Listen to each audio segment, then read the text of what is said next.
Hi YouTube, Tony here again, Chingus boy. Just finished skimming through the Gamesmastery guide for Pathfinder RPG. Try and get that in the screen there, lovely. Another great book from Paizo Publishing. I'll just give you a quick run through of the chapters and my final thoughts at the end. Okay, first chapter, running the game. So I've got my notes here again.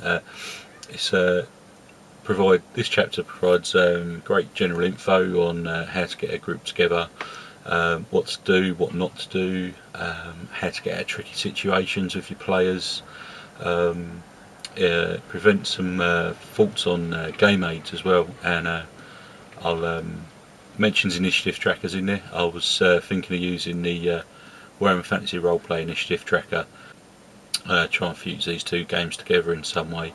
And that'll be one of the ways I'll use the initiative tracking tokens idea from Warhammer and apply it into Pathfinder with any luck.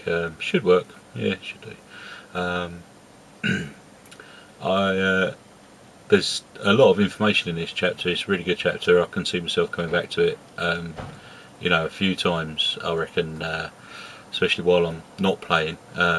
The more you play, the more of this you'll retain in your head, so it'll become less and less useful, but it'll always be there as a reference should you need to come back to it, or your gaming group gets on alright for the first year or two or whatever, but one of the players then starts getting a bit testy about something. This has got advice on how to work your way out of that for the best of the group, really. The next two chapters are player characters and non-player characters, split up into two chapters. They discuss the cast basically of your adventures from a GM's point of view.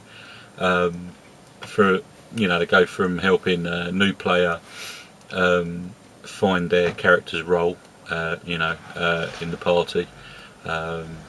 Lots of advice on that, and different character types that they can play.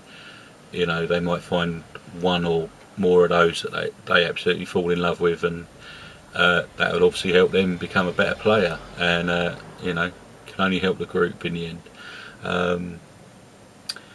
But there's also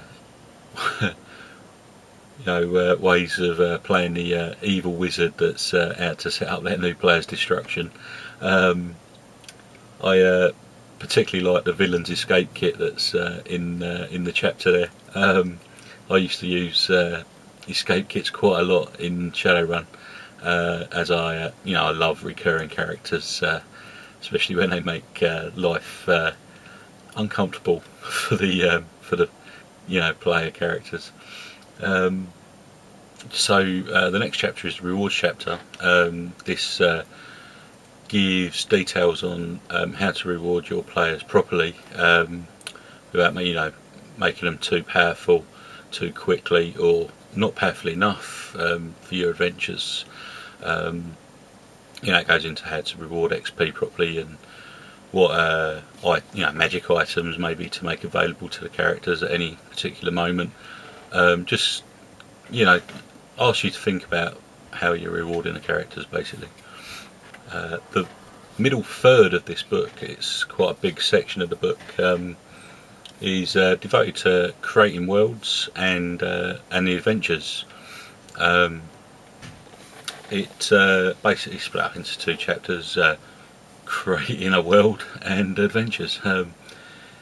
The book goes through all the things you'd think about when creating a world, through culture and society, and then how to make maps and create encounters, creating settlements and dungeons. There's even ideas for running wilderness adventures, water adventures, coastal stuff, underwater stuff, on boats. Something I might even look at. Got an idea to base something near the coast, mainly because I haven't been to the coast in a while, and I can write about it rather than go there myself. Anyway, yeah, pretty much everything a GM will need to make your story interesting, and leaves it up to you to then create using the tables. Right. Next up is an advanced topics chapter. This is basically a little bit of Pathfinder meets real world issues. There's stuff in there for like disasters, drugs, hazards, and insanity. So bringing a little bit of New World Darkness, stroke Call of Cthulhu into the Pathfinder with real world stuff. Keep it in a fantasy setting though. There's not a lot of advice or warning about including some of these ideas in your game. So I'd just check with your players in the best way you feel, or just ask them if you're thinking about including some of these things in your game, whether it's going to bother them or not.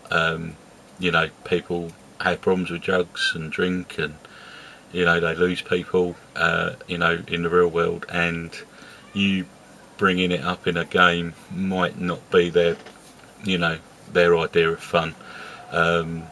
Just be careful if you do include any of these.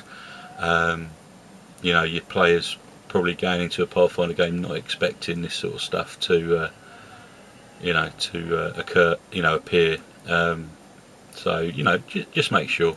I mean, they'll be more likely to expect it in a Call of Cthulhu stroke New World of Darkness game, because those games have the reputation of dealing with real world stuff. So I mean, they're set in a real world, albeit under a cloak of darkness.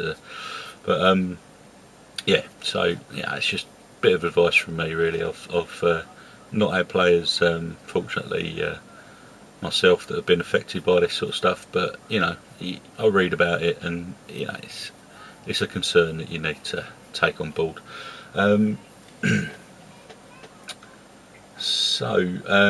Also in this chapter, there's a couple of good little new things.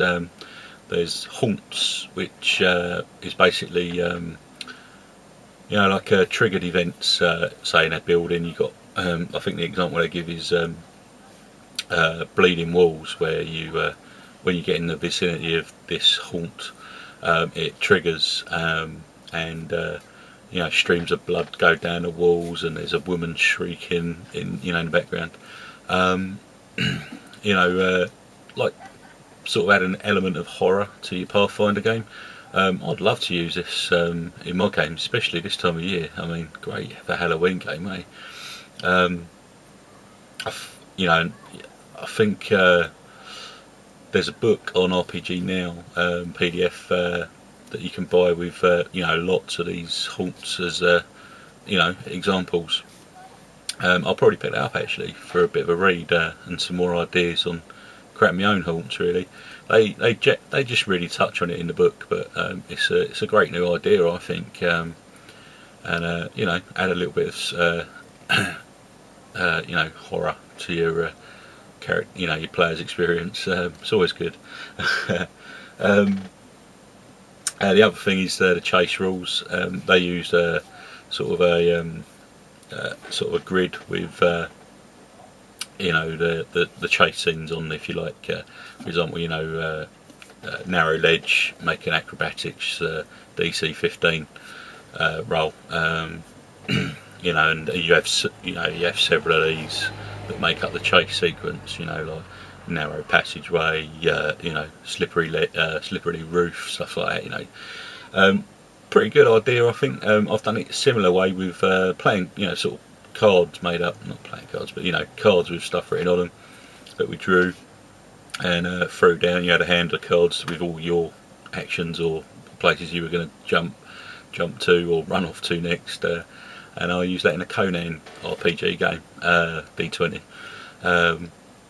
I didn't run too many of those, but they were always good fun, because Conan, being the ex-thief that he was, had to run away every now and then.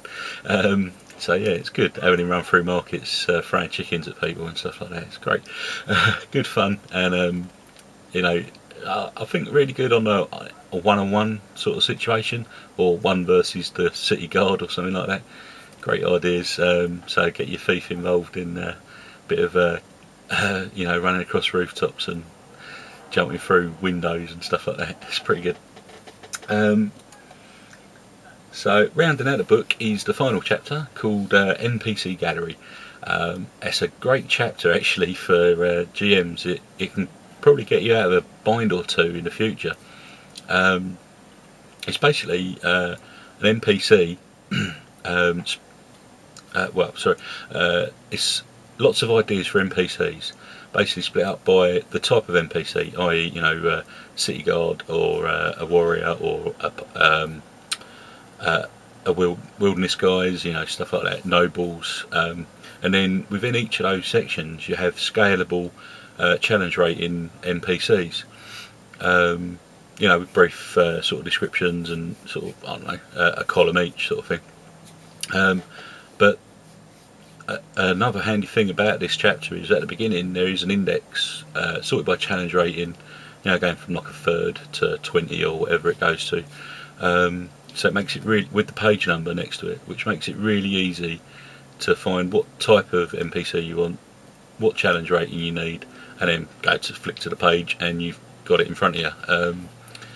Your characters are ambushed by a group of brigands in the wilderness. Oh crap, I haven't got the stat block created. Oh, I know, I'll just grab the book or the PDF and quickly find my NPC in the gallery. Great little chapter. If you've got PDF, just print out the ones you're likely to need, and that's all you have to take with you to the session. Leave the other book at home. Great. So just some final thoughts really. The artwork is amazing throughout, in the usual Pathfinder style. Everyone drawn in Pathfinder world has got a charisma of 20 plus. Especially the evil girls. The writing's clear to understand, and from what I've read. And is it just me, or has Paizo got some of the best editors on their staff? I read a fair few other things recently, and in general in the world, editorial ability has gone down, considerably. In my experience, I just pick up little sort of errors. I'm not talking about grammar or spelling. I'm talking about just editing, where they cut and paste something and left it in twice or deleted it completely. I haven't really come across that in Paizo products that much. None that I could instantly reference back to, and I have had it in a few other things. So yeah, well done Paizo on the editorial stuff, if nothing else. Anyway, I'd recommend this book to any and all GMs. It's a book that you could have set on your shelf for a year and not look at it, and then you suddenly need something and you think, oh, that is actually covered in this book. Just pick it up, grab it, find out Paizo's take on the subject, i.e., getting rid of an unwanted player, troublemakers, or how to sort of maybe readjust their thinking to fit into the group better. Just one example out of many. However, it could be used with virtual gaming systems, I believe. It obviously talks about Pathfinder application in the book, but it's a lot of it's general GM advice. So if you've got an empty spot on your Christmas list, add this to it. If you're thinking about GMing, especially if you're thinking about GMing actually, because the advice in this for starting GMs or people coming back into hobby such as myself, I'm finding, oh yeah, I used to do that, or oh, I remember this, or oh, that's a great new idea to me. It might not be new. I haven't really looked at an RPG in sort of 4 or 5 years, but this book has just covered virtually everything that I probably have missed in those 4 or 5 years in one book. So whatever it is, 25 quid, something like that. Nice, decent Christmas present that you're actually going to use rather than 10 pairs of socks. Alright, so that's my little skim through review of Pathfinder Gamesmastery Guide from Paizo Publishing. I've been Tone, and I'll see you later.